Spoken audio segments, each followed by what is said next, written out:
Namaste, angels. This is the daily. Oh, they go the orbs already. I didn't even do anything yet. This is the daily reading for Tuesday. Oh, it's exactly 11:11 too. Wow. Okay. PM. This is the daily reading for Tuesday, June 25th. Finally got it out. So, of course, June 25th is a 6, 7 equals 13 equals 4 equals 11, 11. There's an Aries moon on this particular June 25th. And with the three, with the year equaling 3, the day altogether is a 7, or God or spirituality. Of course, it is the anniversary of the death of the King of Pop, Michael Jackson. So that's one reason why it's a particularly special day. For me, it is a special day. My daughter's graduating, my youngest child. So that is exciting. What else? But the Aries moon. All right, I guess that's it. Let's get started. So we're going to start with the year 1678, when Venetian Elena Cornaro Piscopia is awarded a doctorate of philosophy. She's the first woman to receive a university doctoral degree, or a PhD. And she was Venetian. I mean, she was from Venice, Italy. 1876, which is another 13 of 4, 11, 11, like the day. The Battle of Little Bighorn, the U.S. 7th Cavalry. So we have the 13 and the 7 together. I just talked about 625 equaling 13 and the whole day together equaling 7. And now here we have the year 1876 equals 13. And it was at the Battle of Little Bighorn, particularly the U.S. 7th Cavalry under Brevet Major General George Armstrong Custer is wiped out by Sioux and Cheyenne warriors, and who are led by Chiefs Crazy Horse and Sitting Bull, in what has become famously known as Custer's Last Stand. 1929, U.S. President Herbert Hoover authorizes building of the Hoover Dam, or the Boulder Dam. 1950, North Korea invades South Korea, beginning the Korean War. Did you know the first use of the rainbow flag, a symbol of gay pride, is made by Gilbert Baker at a march in San Francisco on June 25th in 1978. Famous birthdays: George Orwell, Willis Reed, Ricky Gervais, and George Michael. Would you believe a fork, or the fork, is introduced to American dining by Governor Winthrop on June 25th in the year 1630, which is 19. So you got the 13 and the 19 together on that one. Famous weddings: 1927, pediatrician Benjamin Spock, 24, weds civil liberties advocate Jane Chaney. 1938, economist Milton Friedman, 25, weds Rose Friedman at the Jewish Seminary in New York City. And 1960, NBA player Oscar Robertson, 21, weds Yvonne Crittenden in Cincinnati, Ohio. Famous divorces: 1997, Dumb and Dumber actress Lauren Holly, 33, master number 33, divorces actor/comedian Jim Carrey, 35, due to irreconcilable differences after only 9 months of marriage. Famous deaths: George Armstrong Custer, Tony Hancock, Johnny Mercer, Jacques Cousteau, Farrah Fawcett, and Michael Jackson. Michael Jackson, as I mentioned earlier, was the king of pop, one of the most successful and popular entertainers in music history. He began his musical career as a child, performing with his brothers, the Jackson 5, before going solo in 1971. The Jackson 5 had numerous hits, including ABC and I'll Be There, 1971, which equals 99, by the way. That's the year I was born, actually. After releasing the commercially successful album Off the Wall in 1979, he released Thriller in 1982, which became the best-selling album of all time, with over 65 million copies sold, and contains such hits as Billie Jean, Beat It, and the title track, which was Thriller, of course. Jackson, who became famous for his choreography and groundbreaking music videos, dominated pop music in the 1980s. Successful albums: Bad 1987, Dangerous 1991 followed.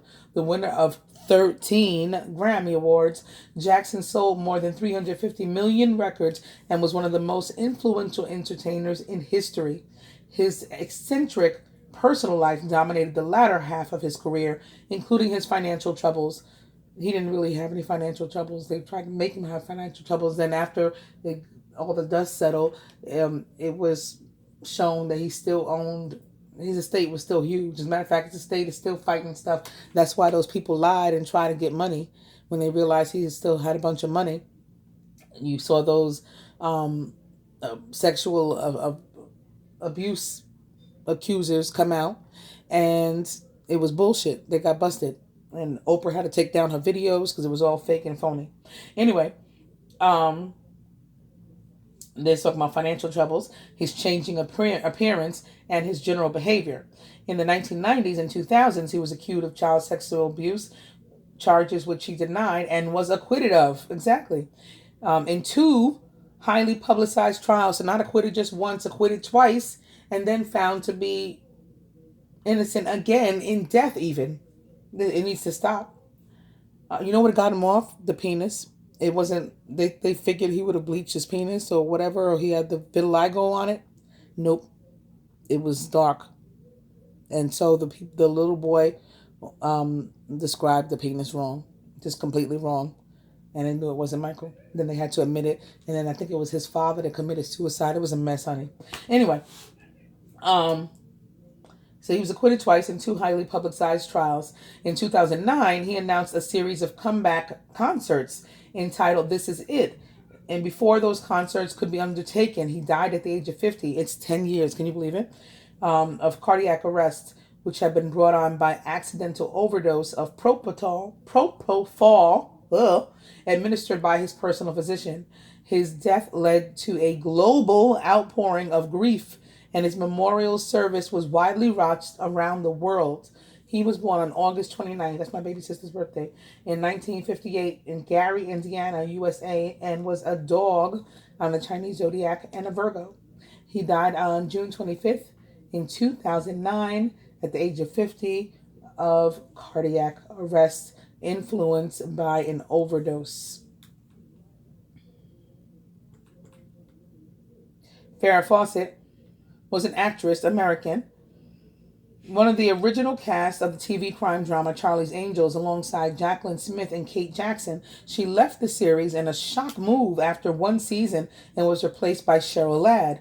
Before Charlie's Angels, she was already famous as the subject of the best-selling poster of all time, which sold 12 million copies. The shot of her in a swimsuit highlighted her famous blonde, wavy hair.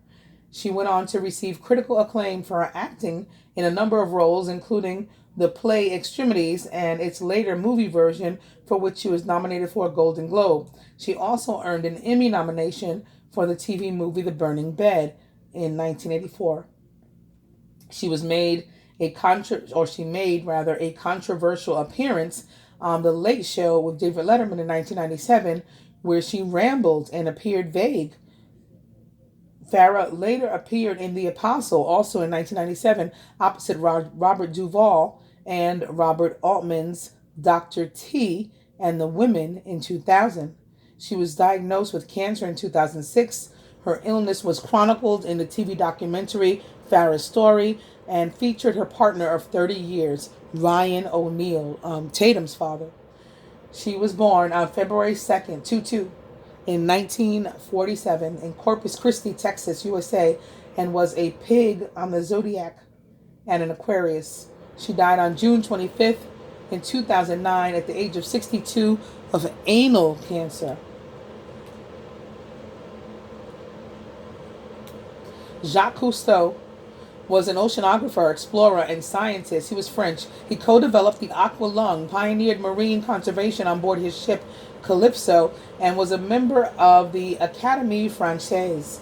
He was born on June 11th in 1910, which is also 11, in Saint-André-du-Coubzac, Gironde, France, and was a Gemini. He died on June 25th in 1997 at the age of 87 of a heart attack. Johnny Mercer was a songwriter, American, famous for being the co-founder of Capitol Records. He was born on November 18th in 1909 in Savannah, Georgia, USA, and was a Scorpio. He died on June 25th in 1976 at the age of 66. The cause of death was brain cancer. Tony Hancock was a comedian. He was British, an influential English comedian, and the star of the classic BBC comedy Hancock's Half Hour. It began its life as a radio show in 1954, excuse me, before also becoming a TV show, and featured such comedy names as Sid James, Kenneth Williams, and Hattie Jacques. His alcoholism contributed to his decline and suicide in 1968. The suicide note reading, quote, "Things just seem to go too wrong too many times," end quote. He was born on May 12th in 1924 in Hall Green, Birmingham, Warwickshire, England, and was a rat on the Chinese zodiac and a Taurus. He died on June 25th in 1968 at the age of 44 of suicide by drug overdose. And lastly, for the deaths, George Armstrong Custer was an American and a Union general. He graduated last in his class at West Point Military Academy. He quickly rose to prominence despite this during the U.S. Civil War. He became the protege of the Major General Alfred Pleasonton, who appointed him Brigadier General just before the Battle of Gettysburg in 1863, another 9-9.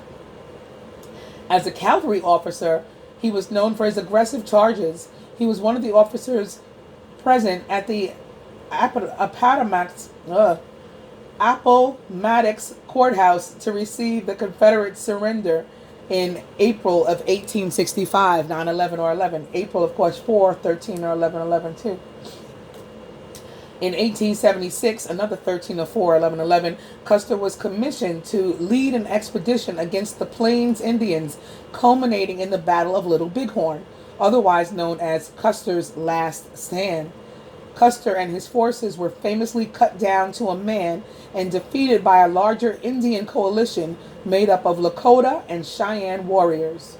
Contemporary opinions characterize Custer's last battle as a grand self-sacrifice, but more recent opinion is divided, and the events of that day remain controversial. He was born on December 5th in 1839 in New Rumley, Ohio, USA, and was a Sagittarius. He died on June 25th in 1876, another 13 or 4, 11/11, at the age of 36. So in his case, both the year and the month and day equal 13 or 4 or 76. Cause of death, killed in battle. Going back up to the birthdays, George Michael was fully named Georgios Kyriakos Panayiatou, and he was a British pop superstar. Although that name doesn't sound British, it sounds Greek to me. In any case, he was one of the world's best-selling music artists. He rose to fame as a member of the music duo Wham! Michael's 1987 debut solo album, Faith, sold more than 20 million copies worldwide. He had 7 number 1 singles in the UK, that goes at 7 again, and 8 number 1 hits on the Billboard 100 in the US, including Careless Whisper and Freedom 90. He was born on June 25th in 1963, which is another 13 and 19 together, in London, England, United Kingdom, and was a rabbit on the Chinese zodiac and a Cancer. He died on December 25th, so born on June 25th, died on December 25th in the year 2016 at the age of 53 of suspected heart failure. How do they still just suspect he had heart failure? Why don't they know by now?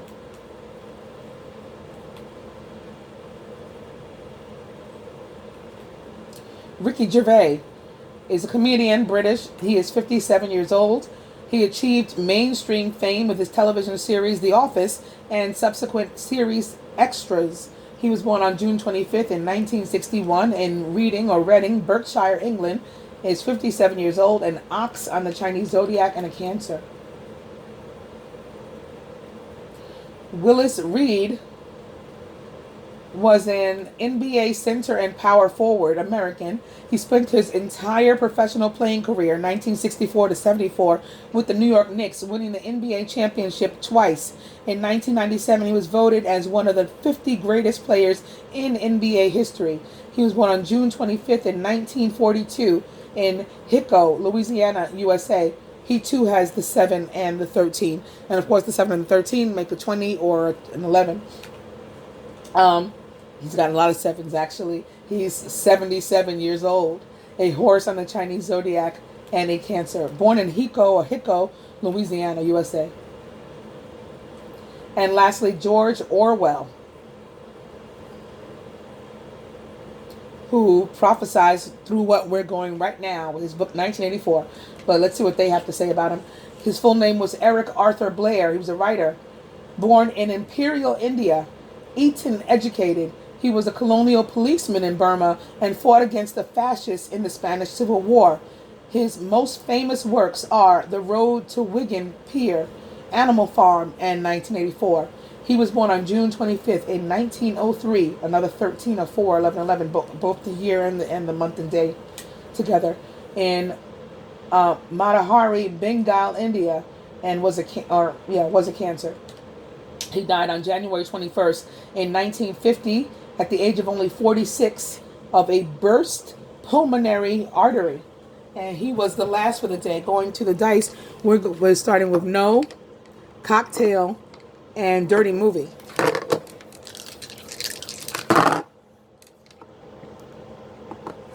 Spirit says, spend money. Still Dirty Movie.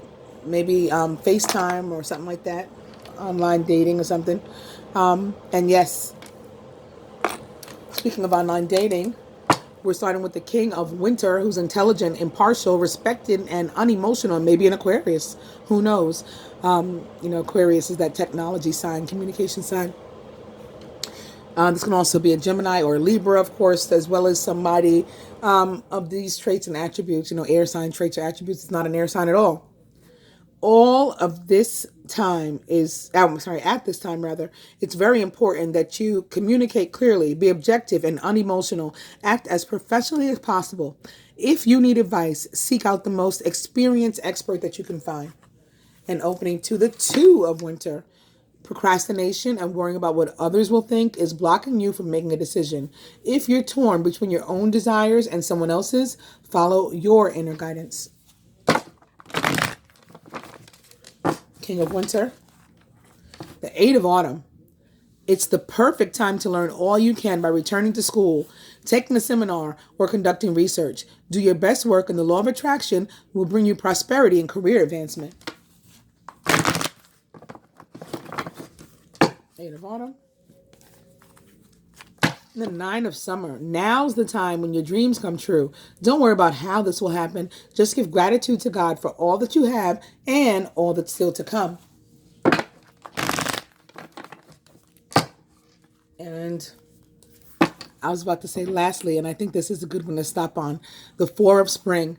It's time to kick back, relax, and to celebrate all that you have. Joy arises from success in your career, the completion of a project. Yeah, I'm completing a project, all right. And a 17-year-old one. Or a very happy home life.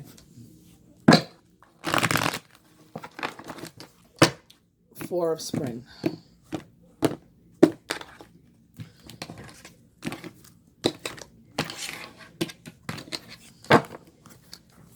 Wow, back to the King of Winter.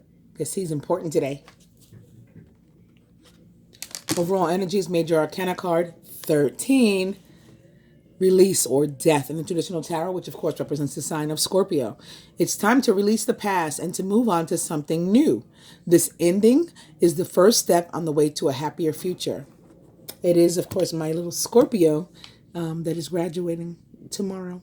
So it will definitely be an end of a situation that will lead to a happier one in the future, finishing high school, going to college. She is going to major in mechanical engineering. Isn't that exciting?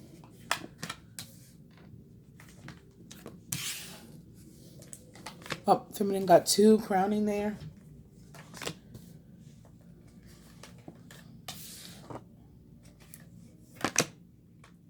And okay, I was gonna put one back, but I never do. It's better to just take it, I think. Two at the heart of the matter.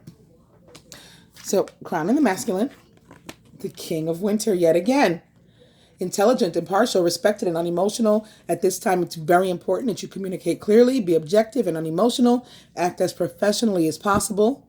And if you need advice, seek out the most experienced expert that you can find. The King of Winter, again, is an Aquarius, Gemini, or Libra, or someone likened to those traits or attributes. Surrounding the masculine, it's the King of Autumn.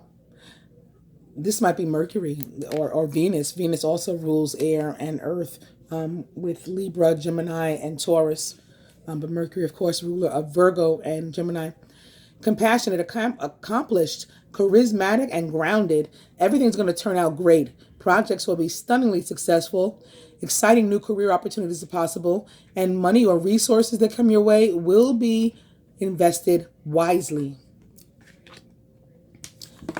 Wow.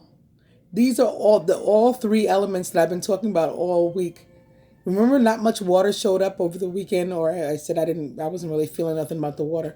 It was mostly the fire and the air, and I said maybe some earth. And here they are, all three kings. That's very interesting. Anyway, inspiring, dramatic, ambitious, and wise. Now's your moment to step up into a leadership role. Don't back away from the spotlight, as your plans will be successful as long as you stay focused on the big picture. And there could actually be three characters here, involved.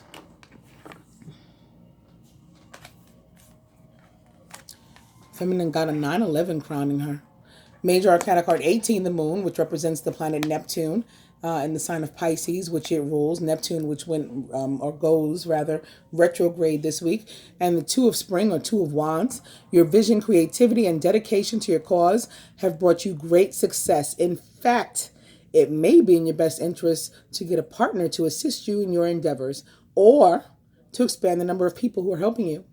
So maybe one of these characters, or all of the above, is with whom you will partner, whether romantically, as friends, or in business. And the moon shows up to tell us that we should follow the guidance, the intuitive guidance that we receive, even if we're like unsure as to what's ahead. Fear of the unknown can be scary, right? But we're guided to just go ahead and follow through with that intuition anyway, and see where it leads us. The moon again represents sign of Pisces, or perhaps another water sign. Maybe that is with whom we are partnering specifically, although there's no water characters here. At least as far as Scorpio, he could be a king of spring, because Mars is a ruler of Scorpio, and our overall energy is again Major Arcana card 13, or death, which does represent the sign of Scorpio.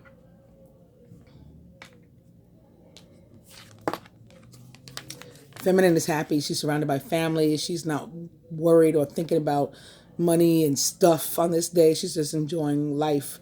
Contentment comes from knowing that your finances are secure, your family's material needs are taken care of, and it's important to honor traditions and to have pride in your heritage, as well as the accomplishments of your ancestors. For others, maybe she is thinking about the material in terms of, again, going into business, or she has inherited something. Perhaps it's connected to her family, or maybe she's going into family business. That's with whom she's partnering. Maybe that's the guidance she's received, that she should do something like that. It could be, going somewhere, maybe an event or vacation or whatever, with other family members too. I'm feeling maybe across water, with the moon showing up, and again, Neptune. Feminine subconscious, speaking of across water, the six of water, this which can also be about travel over water. The challenging times are coming to an end, and that may be what I felt too. It may, maybe metaphorical. You can now breathe a sigh of relief. Let go of the past and embrace the happier times ahead. So the six of winter can have to do with travel, or moving, or movement, and it can be, again, either literal or metaphoric, figurative. But it's never backward, and it's never negative. It's always forward moving and positive. Moving in from maybe difficulty and rough waters, like perhaps the moon, into calmer, stiller ones. Crowning. Yet this shows up. I can't stand this card, to be honest. The Five of Summer. Focus upon the fact that God loves you and always has the highest of intentions for you.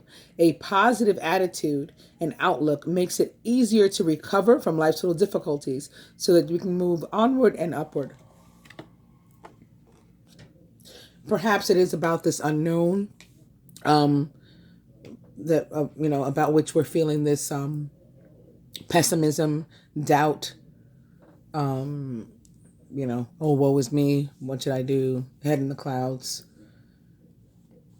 sort of energy. At the root, foundation, it's another six. The Six of Autumn. Your success and prosperity have allowed you to pay off debts, acquire wise loans, and to receive a grant or a scholarship in return for heaven's blessings. Be sure to share the wealth with others through donations of time or money to reputable charities.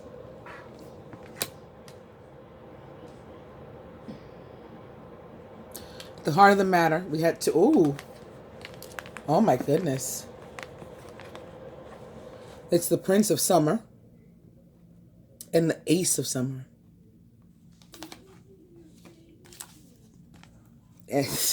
Somebody's got like a few dudes to choose from something. I think it can go well either way. Maybe that's why the decision's so hard. Maybe that's why we're feeling like this. I mean, it doesn't explain why the masculine might be, but maybe the feminine's like, oh man, what do I do here? The Ace of Summer. This is the beginning of a new emotional experience for you.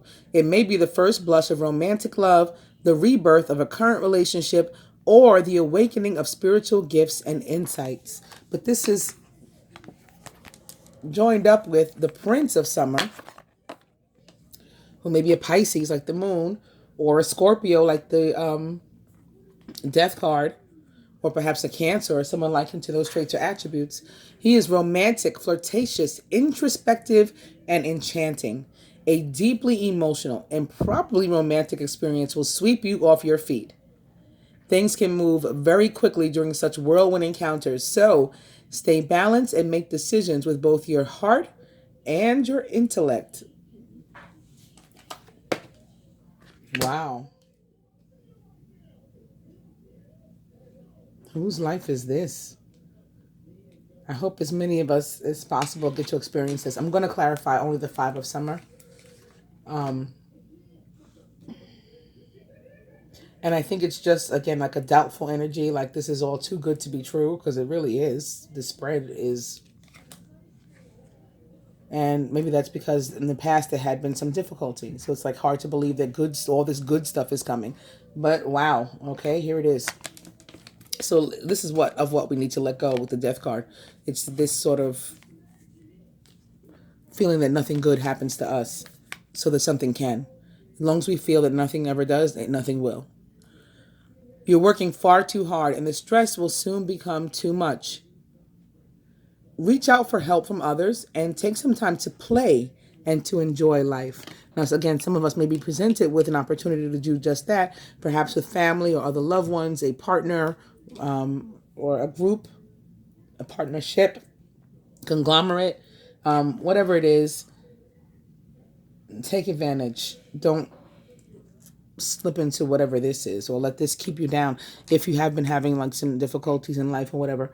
Don't let that prevent you from receiving. Wait, the card that's here at the root, the Six of Autumn, is all about not only unconditional love as far as I'm concerned, but the ability to both give and receive, right? We have to be able to do both, and love needs to be able to pass both ways in order to be at its healthiest. And so that's what we want to be able to do. Open to giving and receiving.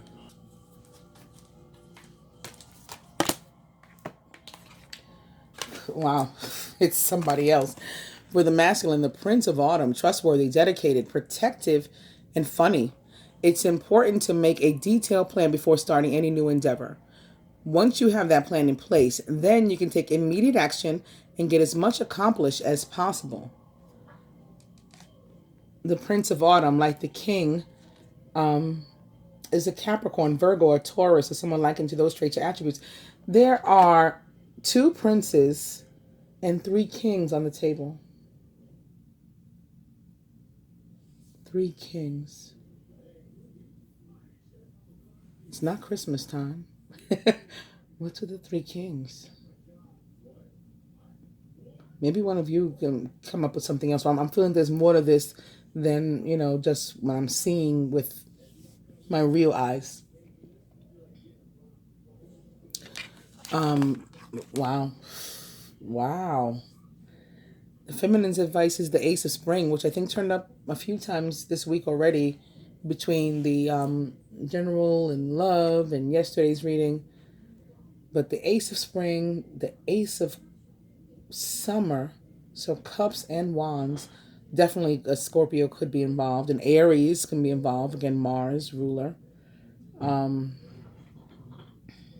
but we've got all these other characters too, and it's all positive stuff. It's all positive stuff. Good, good energy. Wow. It looks like we're unstoppable on this day. That's the way the cards are coming through. A wonderful new opportunity presents itself. It may have come as a surprise, and I hopefully it's in love for a lot of you. I hope so. Um, yeah, and maybe out of nowhere. May have come as a surprise, but you should still want to leap into action and to passionately pursue every possibility that comes your way, despite any fears of partnership or commitment or meeting somebody new or falling in love or whatever. Go for it, even if it's falling in love with a job, um, or a new path in life. If it's not an actual person, I still feel a lot of really just, it's like a weight off your shoulders to just feel comfortable in your own skin and happy about what you're doing is the feeling that I'm getting with this. It's really a good feeling. I hope that you guys have enjoyed the reading and that you enjoy your day. I'll be back on Wednesday. Namaste.